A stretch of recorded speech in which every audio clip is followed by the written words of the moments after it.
Good evening. My name is Sean Massett, and tonight I'm presenting parts of my research on how a reader of color processes texts that were written by white authors for a white readership. My research suggests how a person of color may look beyond what lies on the page to extract meanings that are more representative of their personal experience.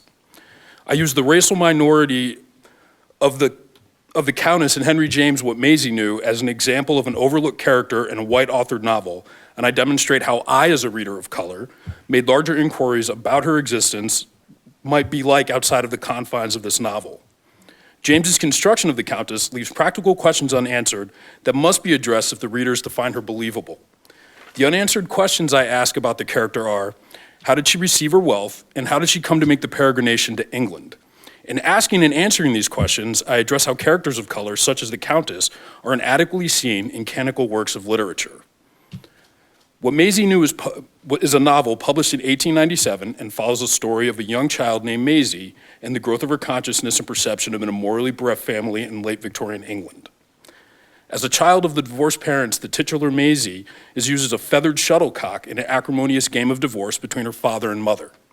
The character of the Countess enters this game when Maisie meets her for the first time in an English drawing room. Maisie's father, Beale, is planning to abandon his daughter, marry the Countess, and manage the Countess's financial interests in America. While at first Maisie thinks highly of the Countess because of her wealthy domestic surroundings, after Maisie understands her father's plans to reject her, Maisie shuns the Countess. The Countess is then racialized in Maisie's perception, and I quote from this scene, "The Countess literally struck the child more as an animal than as a real lady. She might have been a clever frizzled poodle in a frill or a dreadful human monkey in a spangled petticoat." When I read the scene, I immediately understood the Countess as a plot device that uses race in order to move the narrative forward. Maisie's understanding that that she is not being invited to America with her father is projected onto the Countess. Her frustration with her father translates into a racialized perception of the Countess, solidifying Maisie's decision not to move to America. Moving past her role as a plot function, I wondered about the Countess as a person in her own right. I understood her as someone who viewed Beale as a key to giving her access into white male-dominated spaces that she may otherwise have difficulty navigating as a black woman of the time. As I discussed the Countess with Professor Kiriko, I realized that I was the only person who made note of the Countess's race and the Countess's function within the text. Through this discussion, I realized that people aren't always going to see things in the same way when they read, and that race may affect how a reader metabolizes a text. I realized I saw the Countess' way because I was reading her through a colored lens. Toni Morrison addresses this critical lens in her book, Plain in the Dark, a book examining African-American characters in white literature. She describes the lack of literary attention given to the Countess thusly.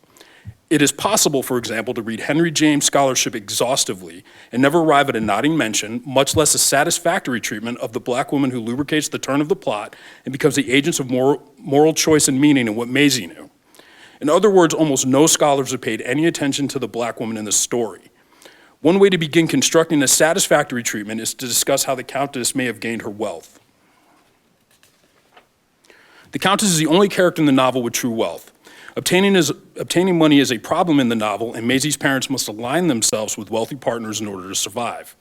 When Maisie meets her in London, the Countess lives in a home that has electricity, which is a modern convenience for only the wealthiest in late Victorian England. The room Maisie finds herself in is described as follows: more curtains and cushions, more pictures and mirrors, more palm trees drooping over brocaded gilded nooks, more little silver boxes scattered over little crooked tables and little oval miniatures hooked upon velvet screens. Moreover, she is surprised when Beale turns on an electric light, never having seen this invention in a house before. Charmed by the vividness, the almost blinding whiteness of the light that sprang responsive to Papa's quick touch of the brass little knob on the wall. We can ask how a black American woman, only 30 years after the Civil War, is able to acquire such prosperity when avenues for wealth in the land of the free were limited for people of color. One possibility for her wealth, based on her French aristocratic title, is that she was a placé who was living in New Orleans before coming to England. A bit of a background on the placage system. Placage is a marital system in which a woman who's biracial, or at the time called a quadroon, a person who's a quarter black, marries a wealthy white man. Placés, as they were called, were biracial women who went to quadroon balls where they were entered into arranged relationships by their mothers to wealthy white men for financial gain. They served as sexual placeholders until these wealthy men married respectable white women. Once the wealthy white man cast the placé woman aside for a more racially acceptable bride, the placé would then be given money for herself and any children that may have resulted from their union. Often the placé would use the money to start a business. The image and story of the placé has been captured time and again within entertainment. Most recently, from a Beyoncé music video to Assassin's Creed 3, Aveline de Grandpré, the echoes of this culture have made their way into the collective American consciousness, and it is plausible that James could have fashioned the Countess after the placé in the quadroon ball culture of New Orleans. The Placage system, however, is a myth. The further I dug into this research, I discovered that there is very little historical evidence to support the Placage, pointing to the culture being a fiction. It was created to tell a dynamic narrative that had little to do with the reality of interracial relationships in New Orleans at the time. Interracial relationships of the time were typically long-term, and most of the men weren't wealthy white men, like the myth of the Placage, but men of average income. One scholar writes about the people who perpetuated this myth in his article, The Quadroon Placage Myth of Antebellum New Orleans. He writes how only 2 of the source writers lived, albeit briefly, in New Orleans. None of these writers were known to have been in an interracial relationship. Later accounts of this culture borrowed heavily from and quoted from earlier accounts, with some travelers admitting that the reports were based on hearsay. One of the most oft-cited sources for the placé myth was a Harriet Martineau. She was a feminist abolitionist journalist. Martineau describes the placage in a dramatic way to arouse criticism against the system. Every placé believes that her partner will prove an exception to the rule of desertion, and every white lady believes that her husband will prove the exception to the rule of seduction. Ms. Martineau uses this myth to address the imbalance of female sexual agency and race within the white patriarchy. She's facilitating a narrative for her own ends that is imaginably salacious but untrue. The myth of the Placage is another example of how people of color narratives are contorted and misused to turn the plot within white-driven historical stories, turning real people into plot devices and silencing their histories. This silence is also found in James placing the Countess in England. James places her in a luxurious townhouse with electrified rooms in London without any consideration for why or how she may have been in England. When I searched for possible historical whys the Countess may have been in England, the questions turn out to be far more interesting than the Countess as a plot device in James' fictional narrative. Turning to Vanessa Dickerson's book, Dark Victorians, I was able to learn more about how African Americans crossed the Atlantic and shared their encounters with the English. African Americans who made the trip needed financial backers because it was so expensive. The trip cost around like $30 in 1900, and given the annual American income was between $400 and $500 at the time, this trip was impossible for most Americans to make, let alone recently emancipated African Americans. Once in England, many had to find work to support themselves. Many prominent Black Americans today, like W.E.B. Du Bois, gave lectures to generate income. Some, like the fugitive slave John Brown, unable to find work doing carpentry or growing cotton, sold their story for money to publishers due to slave narrative's popularity in England at the time. The Countess, in sharp contrast, lives an electrified luxuriance unknown to many of the time.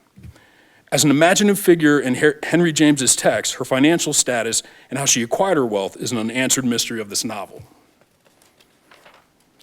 One question that can be plausibly answered, however, is why she was in England. Frederick Douglass, who traveled as a lecturer and as an advocate against slavery, may provide us with a clue from his book, My Bondage, My Freedom. The people here know nothing of Republican Negro hate prevalent in America. Whatever may be said of the aristocracies here, there's none based on the color of a man's skin.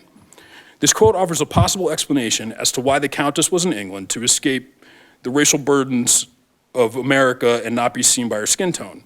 We can also speculate that Beale Farrange, a white man, and his white daughter Maisie, because of the color of their skin, would provide her with greater social status and agency upon her return to America.